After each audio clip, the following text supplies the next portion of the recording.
Some record time sellout to announce this morning at $8 million a clip for 30 seconds of a commercial on the Super Bowl. Wow. Ad space has sold out in record time. Damn. Already? NBC.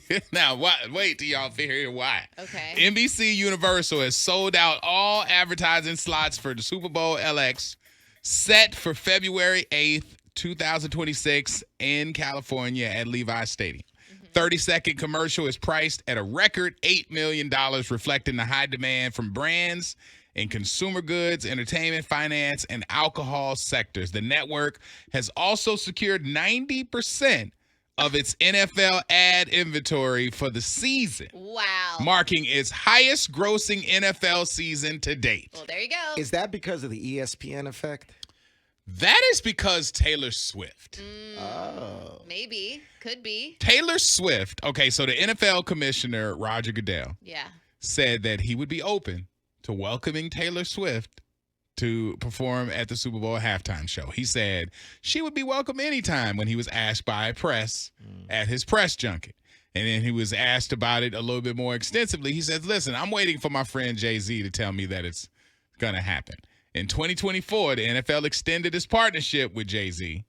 And so he has been able to be the kind of gatekeeper for these shows. Yes. When they asked him again, he said, listen, she is welcome. And if you think it's in the works, I'll just say maybe.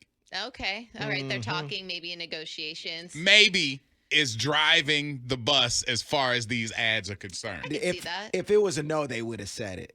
I'm telling you, it's going to happen. It has to be a part of the discussion because for everybody wants it. Although we've seen this happen in the past where what everybody wants, we don't get. Not everybody wants it, but it is expected, I will say. Yeah. Because I don't want that. I mean, honestly, why not though? I mean, because I'm kind of sick of hip hop.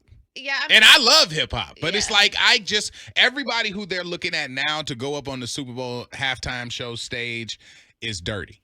And they don't do well clean. Everybody's like, Jay-Z's going to do. Jay-Z has never done a clean concert well. Right. Because he's like, I'm too rich and too cool to not cuss. Honestly, I don't want to see Jay-Z. I need a break from some hip hop so he could do it later. I just don't want to hear sanitized hip hop. Beep, beep. I don't want to hear. Because if you're not gonna do it right, and it's just gonna be beeps and stuff, it's not gonna make hip hop look good. Yeah. Because the people who don't know hip hop that well are gonna be like, man, these guys show up and they just cuss and they just so it makes us look rough. So if you're gonna go out there and do it well, then that's cool. I heard the two people in the running at the moment is Taylor Swift and Metallica.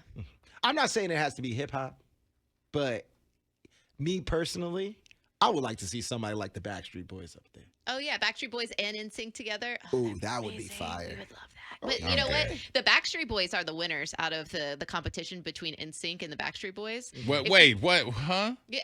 No, this totally makes sense because we never got like a reunion with NSYNC. You can love NSYNC just as much as I do. I'm like the biggest fan. No, but that's not true. The winning group out of the two. That's not is true. The people at the Sphere That's now. not true. Do you That's not see true. what the Backstreet Boys are making in Vegas? But it's still not true, though. I mean, what you look at is a breakdown of Backstreet Boys didn't have a breakout star. Mm-hmm.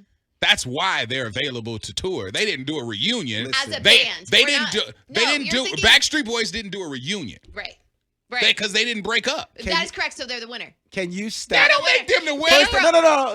Okay, You know go what ahead. he's doing. I know. He's glazing. I'm not. Justin, What Randall, I'm saying is Timberlake. you're saying that like As a group. NSYNC has to come back together. That's because Justin Timberlake went on to have a solo career that So was like Beyonce leaving Destiny's Child. That's right. Like so that's they're a the big losers. deal. They're the losers out of it. Backstreet Boys are the winner out of the two, and it's just a fact. Who now. has more number ones?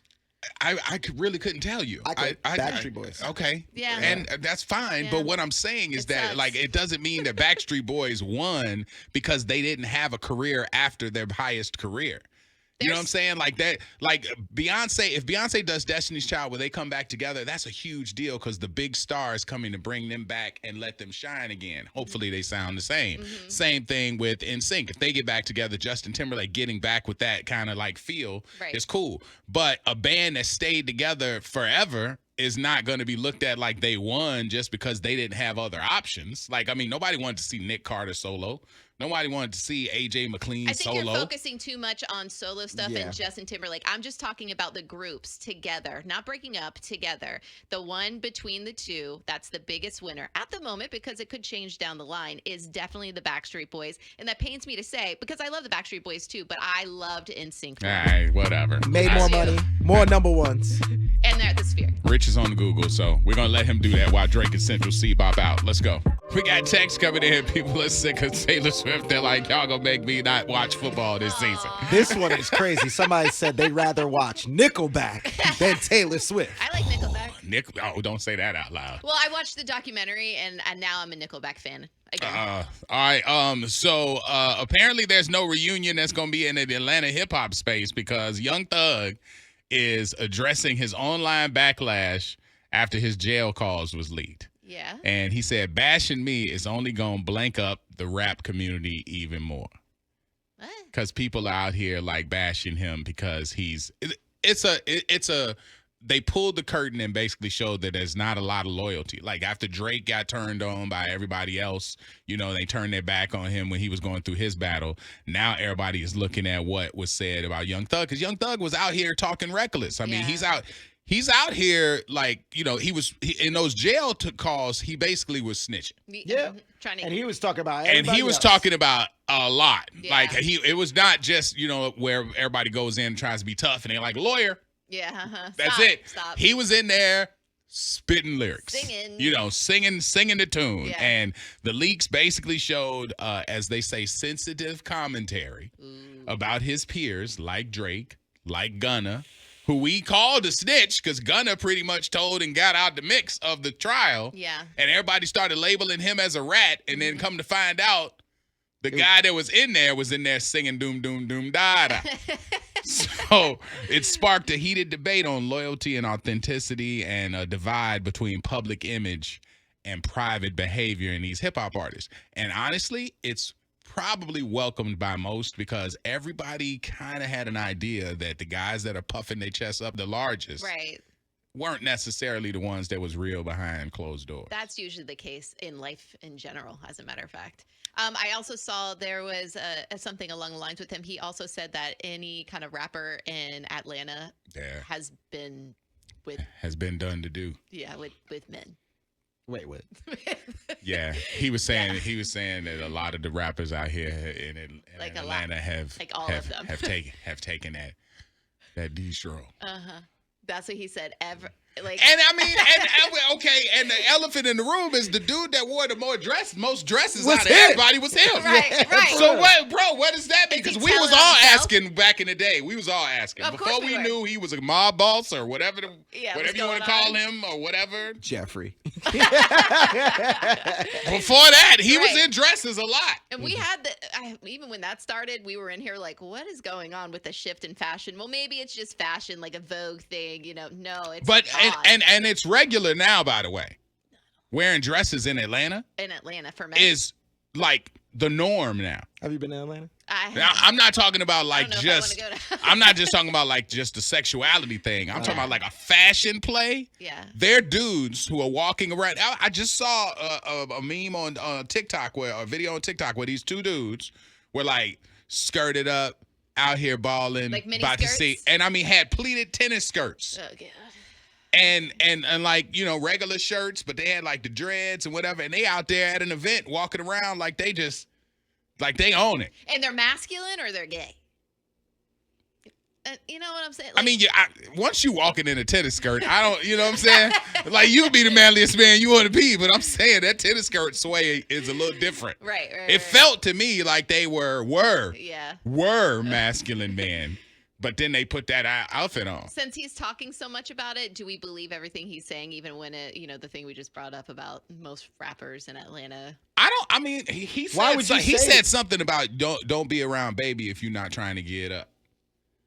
Wow. Now I read it, but I didn't know if he was talking about Lil Baby or Birdman Baby. I think he's talking about Lil Baby. Because he used to hang with Birdman Baby. He was in Rich Gang. He was Right. in the Rich Gang with him. And he was And then kissing. they fell out. He was kissing Lil Wayne on the lips, too. He did, yeah. So I don't know, We've but seen but that. now Birdman is with Tony Braxton. Right. So that wasn't like I don't know.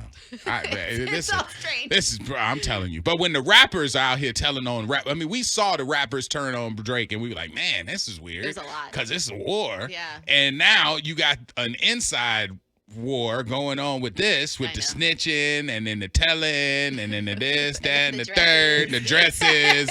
This is hip hop Hip-hop- different, man. hip-hop's weird now. Young It's Thug- different. Young Thug was snitching on people not even doing crimes. He was just letting everybody know everything. Yeah. And did you see his loyalty to Drake, telling Kendrick Lamar that he'll never be bigger than Drake?